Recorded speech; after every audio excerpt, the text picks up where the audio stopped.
What's up, everyone? Welcome to Ben's Car Reviews. I'm Ben, and today we'll be dissecting the 2025 Chevy Blazer. Let's go right into it with the chart. There'll be four different ways to get your Blazer in 2025, not including the EV, of course. It's gonna be that 2LT. We're starting us off at about 35,500. Premier rounds it out at nearly 43. So, give or take, $7,000, $8,000 going to separate these trims. Hopefully that allows you to find one that's in your budget and get behind the wheel. Engine options, what do we have? It's going to be a standard 2-liter turbo 4, 228 horsepower, 258 pound-feet of torque.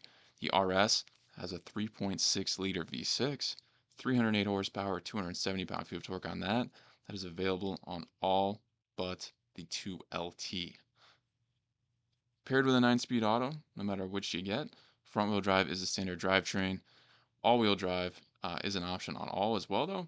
And looking at MPGs, that Turbo 4 will get you 22 city, 29 highway. You'll suffer a little with the V6, but not too much.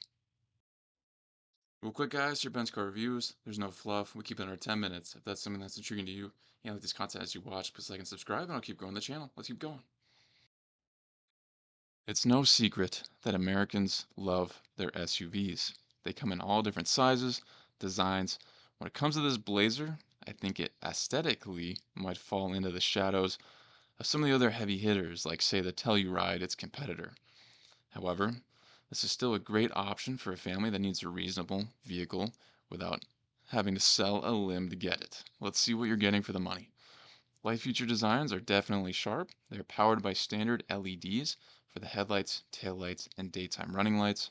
There will also be standard auto headlights and IntelliBeam, which is fancy for auto high beams. GM does a nice job having visual differences between their trims, and really no matter what model it is, and this Blazer falls right in line with that. Front ends differ from each other and have their different themes. For instance, the bottom two trims get a Blazer signature grille, RS gets an RS signature, and the Premier gets its own signature grille as well. And speaking of grills, you'll have active aero grille shutters standard. Chevy has several great color options available with the addition of a new orange for 2025. There's also standard capability for a black roof if you choose a two-toned color scheme. The two-tone is not available on the Premier, however. As far as what's rolling these down the road, the bottom two trims are going to get 18-inch Grazen metallic aluminum wheels. RS has 20-inch technical gray aluminum wheels, and the Premier will have 20-inch medium Android machine face aluminum wheels. There are also many wheel options that are available beyond the stock, which is another thing that GM does very well. All season tires will be standard, and you'll be getting full-size spares all around, which is fantastic to see because sadly it's not guaranteed anymore. The 3LT is the only trim to get a standard power programmable liftgate. The top two upgrade that to a hands-free gesture liftgate. That 2LT is just a manual.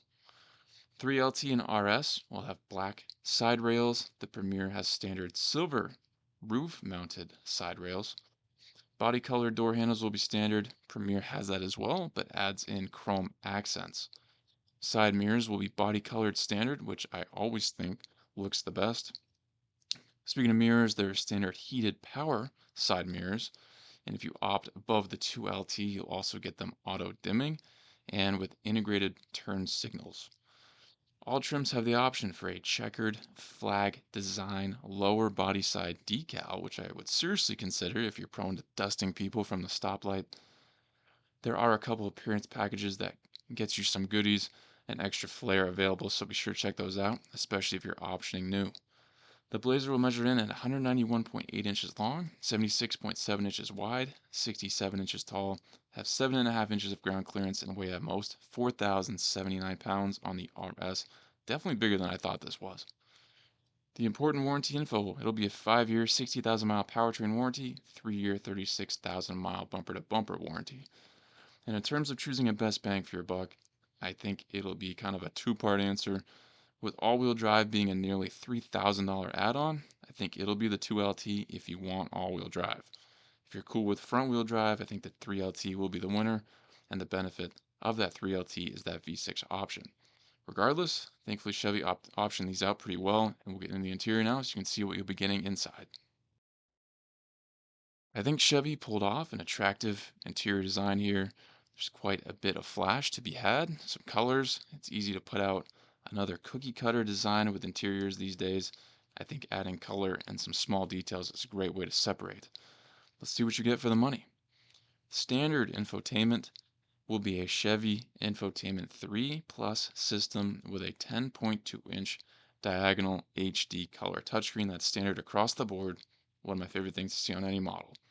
Wireless Apple CarPlay, Android Auto capability is standard. Top two trims get navigation as well. As far as your important information, there's a standard 4.2-inch diagonal color driver info center. If you go RS or Premium, you'll get a sharp 8-inch diagonal color driver info center. There's a standard 6-speaker audio system. The RS and Premier will get you the Bose Premium 8-speaker audio system. The top two trims will also get you a standard wireless charger. Dual zone automatic climate control is standard. The top two trims get ambient interior lighting. All but the base will have the option for a panoramic power moonroof. It's definitely unfortunate to see that the Premier at least doesn't even have that standard. The top three trims get a wrapped steering wheel. The top two have it heated as well. This is a standard 5-seater, and Chevy makes a note that there are seat belts, standard for all of the seats, just in case you weren't sure about that. There is standard 8-way power driver seat. There is standard power driver seat lumbar control. All but the base will have 6-way power front passenger seat. That 2LT will just have 4-way manual for that front passenger. The 2LT will have premium cloth seats. The rest upgrade to a nice perforated leather appointed. Definitely surprised to see that. Heated front seats are standard across the board. Premier will have the option for ventilated as well, and the RS and Premier will have available heated rear seats. There's up to 64.2 cubic feet of cargo volume with the seats down. Chevy brings in some nice safety and technology features standard. Overall, I think Chevy did better than they usually do, optioning these out. I tend to find they leave a ton of features only as available, and they do have that here, but more are standard than normal.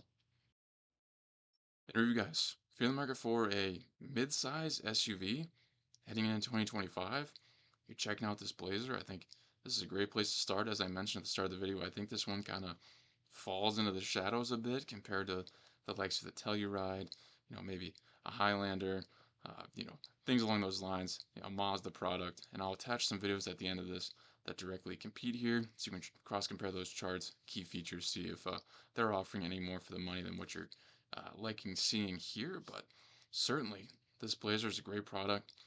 Chevy's been doing it for a long time with this, so good reputation there. I think they look super sharp. I love that there's a ton of different ways to get these as far as how they look, appearance packages, colors, options to give a little more flash, especially that checkered flag decal. You don't see that too much. My Challenger didn't even have the option for that. So if the Blazer's the route you want to go, I think you're making a great call. Hopefully you find a trim that wins in your price point, get yourself a nice engine option, drivetrain, and all that. You should make out with a pretty good setup for a long time. Hopefully this video laid things down clear for you guys. Thank you for watching this Benz car review. Please subscribe if not already. If you have an idea for a future review, drop in the comments. I'll see what I can do. If you'd like to come around with the channel, I have that option. Check that out and join if you'd like. Catch you on the next Benz car review.